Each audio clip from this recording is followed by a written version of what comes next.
Ladies and gentlemen, I have great pleasure in addressing the conference of lawyers who have assembled here from different parts of the country for the purpose of discussing matters of common interest. At the outset, I may tell you that when my good friend and the secretary of your association met me and requested that I should take part in this conference and speak to you, I readily accepted the invitation because I thought it would give me the immense opportunity to meet all my colleagues, friends, and also the young men and women in the profession. The chairman of the reception committee in his welcome address spoke about the services rendered by me to the profession as well as to the people in various capacities. I thank him sincerely for the very kind words he spoke about me. During the last more than 40 years, I had traveled throughout the country both on professional work and also to participate in a number of functions, and I had occasion to move with persons belonging to different walks of life. I know the conditions of our people before independence and also the steady progress that has been made afterwards on account of the performance of the successive governments both at the center and in the states. On this occasion, I remember with gratitude the great sacrifices made by our leader for the liberation of our country from foreign domination and pay my humble respects to those great men and women because I feel that the tremendous developments that had taken place in our country would not have been possible but for their sacrifices. In this connection, I would like to tell you with a sense of pride that persons belonging to our profession took a leading part in the freedom movement, and it will not be an exaggeration if I say that they were in large numbers when compared to those in other walks of life.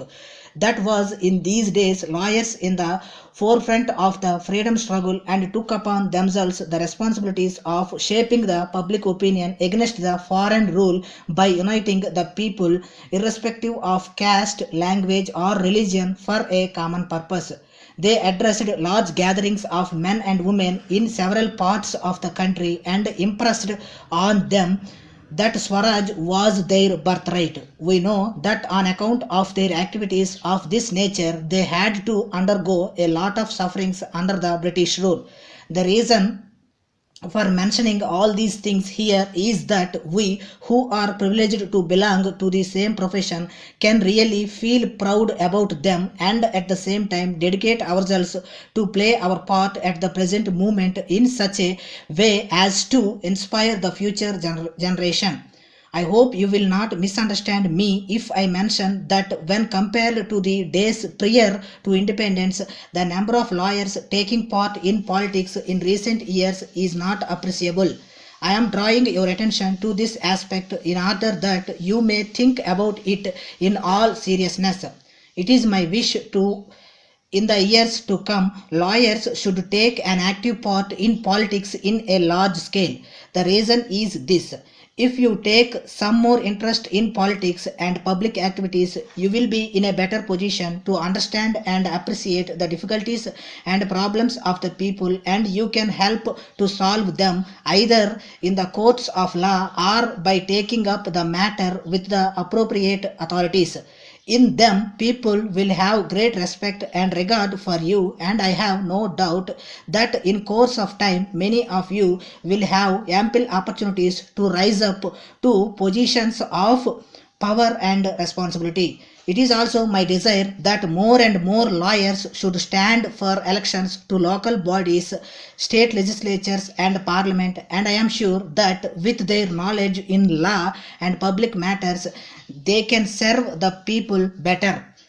My advice is that a lawyer should serve the people in such a matter that he should be regarded by them as their friend, philosopher and guide. You belong to a noble profession because you will have to fight for justice whenever and whatever injustice is done to any member of the public. In a democratic setup, it is up to you to realize the sacred task handed over to you from generation to generation and always fight for justice without taking into consideration the social or the economic status of the person who approaches you for professional help. No doubt it is your primary duty to argue the case of your client with a view to win the case, but at the same time you should always keep in mind the spirit of law and natural justice. Lawyers have contributed their best at the time of framing of the constitution of the country. They had their role to play in the enactment of various acts in the state legislatures and in the parliament. Again, they appear in the courts of law on behalf of their clients and fight for justice whenever legislation is interpreted by the executive against the legitimate rights of the people. Considering all these factors, I would advise the young lawyers to update their knowledge from time to time in order to safeguard the interests of their clients whom they have to represent and also to serve the public in general. Finally, I would say that one requires courage to fight for justice, and a man can be courageous only if he sincerely feels that the truth and justice alone should trump. I appeal to you all to remember this and work in such a manner as to help our countrymen to be brave and courageous to do the right thing at the right time without any fear or favor, so that the democratic values can take deep roots in our country. I thank you for the opportunity given to me and hope that in the next 2 days you will have a free and frank discussion and come to very useful decisions. I wish this conference all success.